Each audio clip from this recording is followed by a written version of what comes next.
we have a person of interest. But unless we have some concrete evidence, we will remain as person of interest. What do you mean, person of interest? He is already killed. Isn't he the suspect? Through the other information like the ORCR of suspected vehicles, we can know the address. So, can you lower your mic, please? Kasama niya sa bahay, becomes a person. Yeah, but the suspect himself, have you identified him? Well, meron kaming suspecha, but still, investigation is still ongoing. Have concrete evidence. So sino po yung person of interest?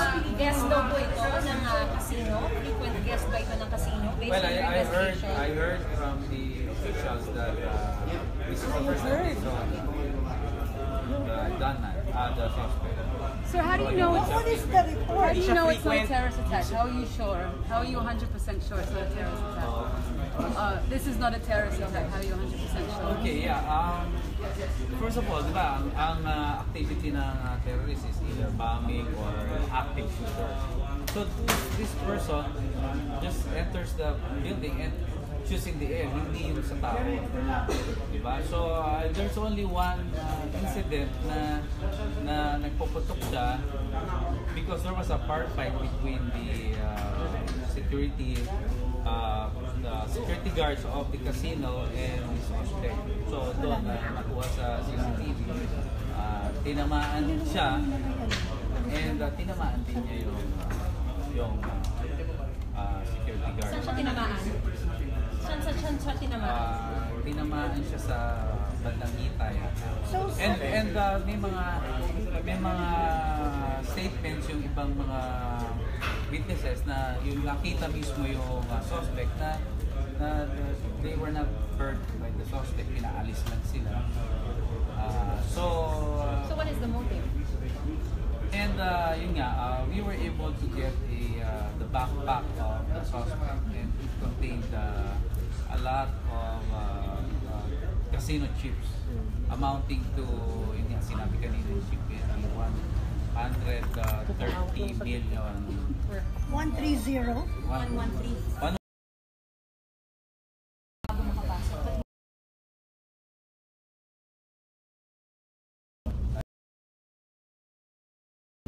What have you studied? Yeah, yung sa mga evidences ngayon, yung motive is yun nga, it's a robbery, it's not terrorism, and yun, kung buhay man siya, we can tignan natin kung normal yung pag-iisip niya. Kasi what's his name? We still don't have the name. Sir, na-profile niya ba siya? Na-profile niyo na siya sa gasaan? When you have the name, you already have the ORCR. Yes, sir. Yes, but that doesn't mean that the person, the suspect, is the one. Sir, yung address, hindi napuntahan yung address? And we're not even sure yet if the car really belongs to the suspect. So, na-confirm nyo na, na-double check nyo na yung address, napuntahan nyo na yung address na nandun sa ORCR. Anong sabi? We went to the house of the person of interest. Anong sabi? Well, in fact, sumama nga sa amin dito, nandito yung person of interest. Hindi, nasa na po siya ngayon, sir? Siya ba yun? Well, inamin niya na nandito siya, pero sabi niya, hindi niya kilala yung namatay. Diba? So, titignan mo yung semblance, may pagka-semblance nga dun sa namatay siya. Sir, ilan na po yung total number talaga ng namatay? Well, sa ngayon, we have 35. 35 including the gunman? Hindi. 36 including the gunman. Where are the bodies, sir? The bodies, nasa Pune na. Dalawa lang kasi yung sa Veronica, sir. Yeah, I think the families took care of their... So kinuha ng bawat pamilya yung bodies? It wouldn't be subjected to an autopsy or something? Kasi this is a crime. Yeah. Hindi, I'll find that out. Alam ko kaya nilagay dun sa isang funeraria kasi that's the only place.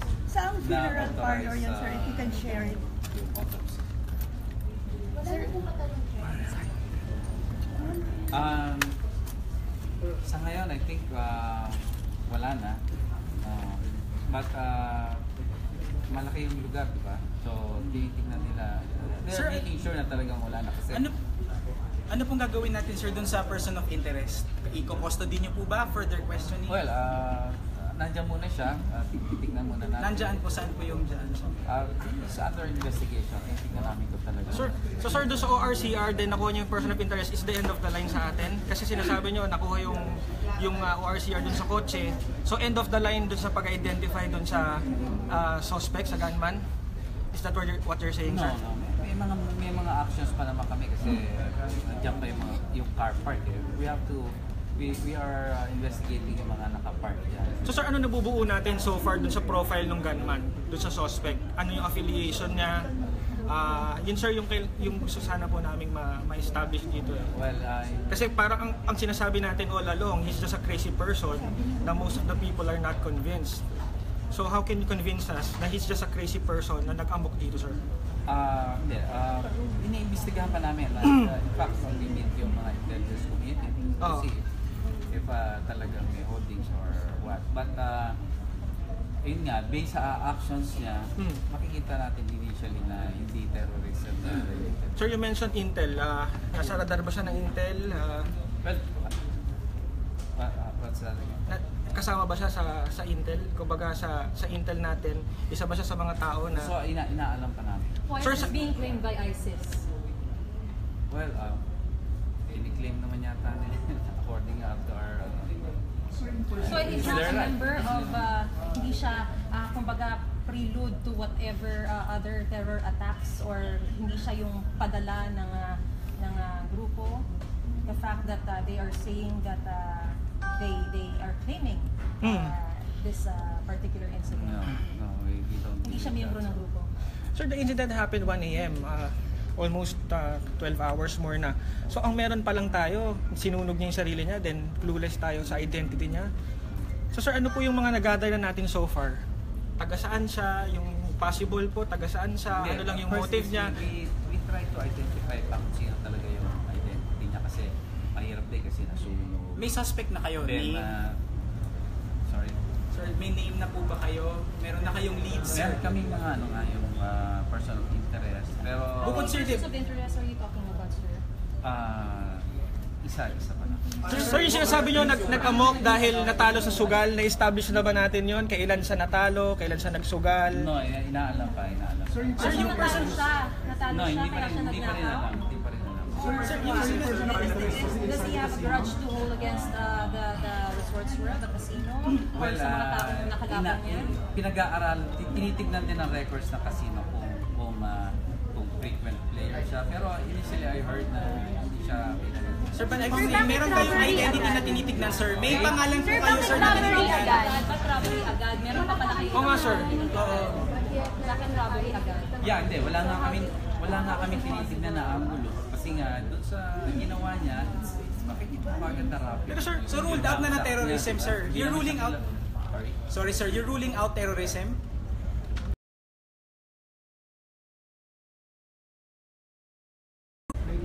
Yung answer eh, bakit?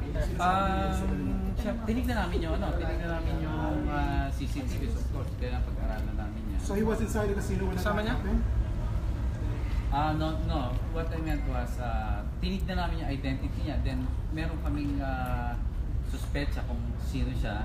Then, of course, yung tinignan namin yung bahay niya. Tinignan namin siya. Kung sino yung kasama niya sa bahay, first person of interest. And what did you find out so far? Nandiyan sir, siya na-establish siya na sino siya. But we are not yet sure. Kaya nga, he remains to be person of interest, not suspect. Hindi pa natin alam kung siya nga yung tinitignan namin. No? Sir, so with police na yung person of interest? Sir,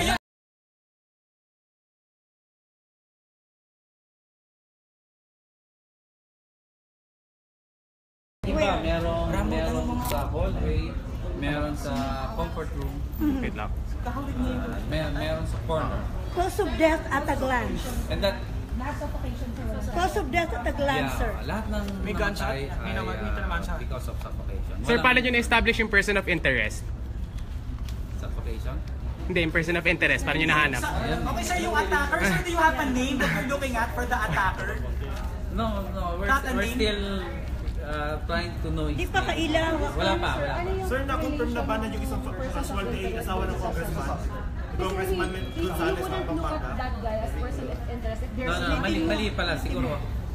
What I meant was, tinitignan namin yung identity nung attacker. Then, tinignan namin yung address niya. Of course, yung mga nando doon ay personal interest. Sir, yung isang May address siya, sir. Paano niyo yung address to the ORCR, sir? Okay na. meron ba sa identity? Identity, sir. Tama na sa personal interest. May address tayo sir pero wala tayong name. Siyempre may name. Sino po? So may name, sir. Sir, yung casualty ay asawa ni Congressman Gonzales. Sir, bakit bawal i-disclose? Okay. So, sir, so yung person of interest, Kasi person of interest pala. no. And it's part of the investigation. Suspect, sir. Sana Okay, thank you very much. Sir, yung isang casualty ay asawa ng Congressman.